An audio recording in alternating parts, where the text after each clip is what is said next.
ഇന്നത്തെ വീഡിയോയിൽ സഹോദരൻ അയ്യപ്പനെ കുറിച്ച് പറയണം. സഹോദരൻ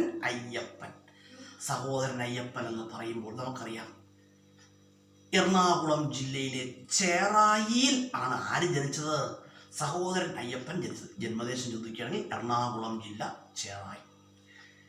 അതുപോലെ തന്നെ പറയുകയാണെങ്കിൽ സഹോദരൻ അയ്യപ്പനെ കുറിച്ച് പറയുമ്പോൾ അദ്ദേഹം നിയമസഭാ സാമാജികൻ, സാമൂഹ്യ പരിഷ്കർത്താവ്, അധ്യാപകൻ, അങ്ങനെ പല മേഖലയിൽ സേവനമനുഷ്ഠിച്ചിട്ടുള്ള ഒരു മഹത് വ്യക്തിയാണ് ആര്? സഹോദരൻ അയ്യപ്പൻ.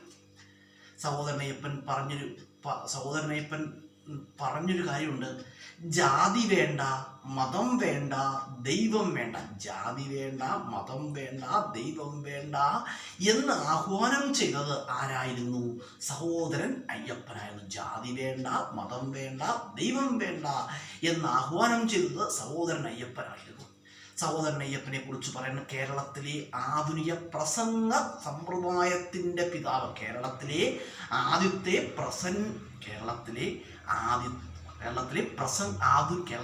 ആധുനിക പ്രസംഗ സമ്പ്രദായത്തിന്റെ പിതാവ് എന്നറിയപ്പെടുന്ന ആരെയാണ്? സഹോദരൻ അയ്യപ്പനെയാണ്. മാവേലി നാടുവാണിടും കാലം എന്ന കവിത എഴുതിയത് ആരാണ്? സഹോദരൻ അയ്യപ്പനാണ്. മാവേലി നാടുവാണിടും കാലം എന്ന കവിത എഴുതിയത് ആരായിരുന്നു? സഹോദരൻ അയ്യപ്പനായിരുന്നു. സഹോദരൻ അയ്യപ്പനെ കുറിച്ച് പറയുമ്പോൾ വിദ്യാപോഷിണി സഭയുടെ സ്ഥാപകൻ സഹോദരൻ അയ്യപ്പൻ. വിദ്യാപോഷിണി സഭ സ്ഥാപിച്ചത് ആരായിരുന്നു? സഹോദരൻ അയ്യപ്പനായിരുന്നു. അതുപോലെ തന്നെ 1917 സഹോദര സംഘം ആരംഭിച്ചു. 1917 സഹോദര സംഘം സ്ഥാപിച്ചത് സഹോദരൻ അയ്യപ്പനായിരുന്നു. അതുപോലെ തന്നെ സഹോദര സംഘത്തിന്റെ ഭാഗമായിട്ട് ആരംഭിച്ച പദ്ധതിയായിരുന്നു മിശ്രഭോജനം പദ്ധതി. സഹോദര സംഘത്തിന്റെ ഭാഗമായിട്ട് ആരംഭിച്ച പദ്ധതി. ആൻസർ എന്താണ്? മിശ്രഭോജനം പദ്ധതിയും വർഷം 1917 തന്നെയാണ്. അതുപോലെ പറയുകയാണെങ്കിൽ സഹോദരൻ അയ്യപ്പനെ കുറിച്ച് പറയുകയാണെങ്കിൽ സഹോദരൻ അയ്യപ്പൻ ആരംഭിച്ചൊരു പത്രമുണ്ട്. സഹോദരൻ അയ്യപ്പൻ ആരംഭിച്ച പത്രം ഏതാണ്? വേലക്കാരൻ എന്ന പത്രം ആരംഭിച്ചത് സഹോദരൻ അയ്യപ്പനാണ്. സഹോദരൻ അയ്യപ്പൻ ആരംഭിച്ച മാസികയുണ്ട്.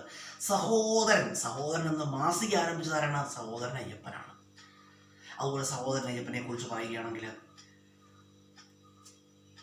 സഹോദരൻ അയ്യപ്പന്റെ പ്രധാനപ്പെട്ട കൃതികൾ ഏതൊക്കെയായിരുന്നു? സഹോദരൻ അയ്യപ്പന്റെ പ്രധാനപ്പെട്ട കൃതികൾ റാണീ സന്ദേശം, അഹല്യ,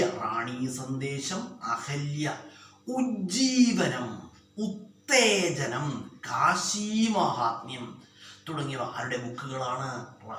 സഹോദരൻ അയ്യപ്പന്റെ പ്രധാനപ്പെട്ട കൃതികളാണ്. അതുപോലെ തന്നെ സഹോദരൻ അയ്യപ്പനെ കുറിച്ച് പറയുകയാണെങ്കിൽ സഹോദരൻ അയ്യപ്പൻ സ്മാരകം എവിടെയാണ്? സഹോദരൻ അയ്യപ്പൻ സ്മാരകം സ്ഥിതി ചെയ്യുന്നത് എവിടെയാണ്? ചേറായി, എറണാകുളം. സഹോദരൻ അയ്യപ്പൻ്റെ സ്മാരകം എവിടെ സ്ഥിതി ചെയ്യുന്നു? ചേറായി, എറണാകുളം. നേരത്തെ ഞാൻ വീഡിയോയിൽ ഗാന്ധിമാരെ കുറിച്ച് പറയുകയുണ്ട്. ഗാന്ധിമാർ അപ്പം അന്നേരം പറഞ്ഞ കൂട്ടത്തിൽ 2 ക്വസ്റ്റ്യൻസ് ഞാൻ പറയാൻ കഴിഞ്ഞില്ല. അത് ഞാൻ മറന്നുപോയതാണ്. അതായത് വേദാരണ്യം ഗാന്ധി എന്നറിയപ്പെടുന്ന ആരെയാണ്? സി രാജഗോപാലാചാരി. വേദാരണ്യം ഗാന്ധി എന്നറിയപ്പെടുന്നത് സി രാജഗോപാലാചാരിയാണ്. അതുപോലെ തന്നെ ആന്ധ്രാഗാന്ധി എന്നറിയപ്പെടുന്നു ആരായിരുന്നു? ടി പ്രകാശം. ആന്ധ്രാഗാന്ധി എന്നറിയപ്പെടുന്ന ആരെയാണ്? ടി പ്രകാശം. ഇനി അതുപോലെ തന്നെ നമ്മൾ ഇന്നലെ ഒരു വീഡിയോയിൽ കുറുമ്പൻ ദൈവത്താനെ കുറിച്ച് പറയുകയുണ്ടായി. കുറുമ്പൻ ദൈവത്താനെ കുറിച്ച് പറയുമ്പോൾ വളരെ പ്രധാനപ്പെട്ട ഒരു പോയിന്റ് അന്നേരം പറയാനായിട്ട് വന്നതാണ്. അന്നേരം പെട്ടെന്ന് കറണ്ട് പോയത് കാരണം ആ ക്വസ്റ്റ്യൻസ് പറയാൻ കഴിഞ്ഞില്ല. അതായത് കുറുമ്പൻ ദൈവത്താൻ്റെ ജീവചരിത്രം ഏതാണ്? നവോത്ഥാനത്തിൻ്റെ സൂര്യ തേജസ്. ഓർത്തുവെച്ചുകൊള്ളുക, കുറുമ്പൻ ദൈവത്താൻ്റെ ജീവചരിത്രം നവോത്ഥാനത്തിൻ്റെ സൂര്യ തേജസ്. കുറുമ്പൻ ദൈവത്താൻ്റെ ജീവചരിത്രമായ നവോത്ഥാനത്തിൻ്റെ സൂര്യ തേജസ് എഴുതിയതാരാണ്? ബാബു തോമസ്. ആരാണ്? ബാബു തോമസ് ആണ്. അതുപോലെ തന്നെ സഹോദരൻ അയ്യപ്പൻ സാമൂഹ്യ പരിഷ്കർത്താവാണ്. അദ്ദേഹം നിയമസഭാ സാമാജികൻ MLA ആയിട്ട് സേവനമനുഷ്ഠിച്ചിട്ടുണ്ട്.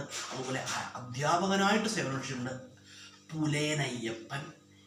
പുലേനയ്യപ്പൻ എന്നറിയപ്പെട്ടിരുന്ന ആരാണ്? സഹോദരൻ അയ്യപ്പനാണ്. അതുപോലെ അദ്ദേഹം അയ്യപ്പൻ മാസ്റ്റർ എന്നും അറിയപ്പെട്ടിട്ടുണ്ട്. അയ്യപ്പൻ മാസ്റ്റർ കേട്ടോ. അദ്ദേഹത്തോട് ബഹുമാനമുള്ളവരൊക്കെ എങ്ങനെ വിളിച്ചിരുന്നു? അയ്യപ്പൻ മാസ്റ്റർ എന്ന് വിളിച്ചിരുന്നു. അദ്ദേഹം ഒരു നല്ല അധ്യാപകനും കൂടിയായിരുന്നു. നമ്മൾ കുറച്ച് ക്വസ്റ്റ്യൻസ് പറഞ്ഞിട്ടുണ്ട്. ഈ ക്വസ്റ്റ്യൻസ് എന്താണ്? പരീക്ഷയുടെ യൂസ്ഫുള്ളായ ക്വസ്റ്റ്യൻസ് ആണ്. വീഡിയോ കാണുന്നവർക്ക് എന്തൊക്കെ തുടർച്ചയായിട്ട് കാണുക. ഈ കാര്യങ്ങളൊക്കെ പഠിക്കാൻ കഴിഞ്ഞാൽ നിങ്ങൾക്ക് എന്താണ്? ഇത് മോസ്റ്റ് യൂസ്ഫുൾ ആണ്.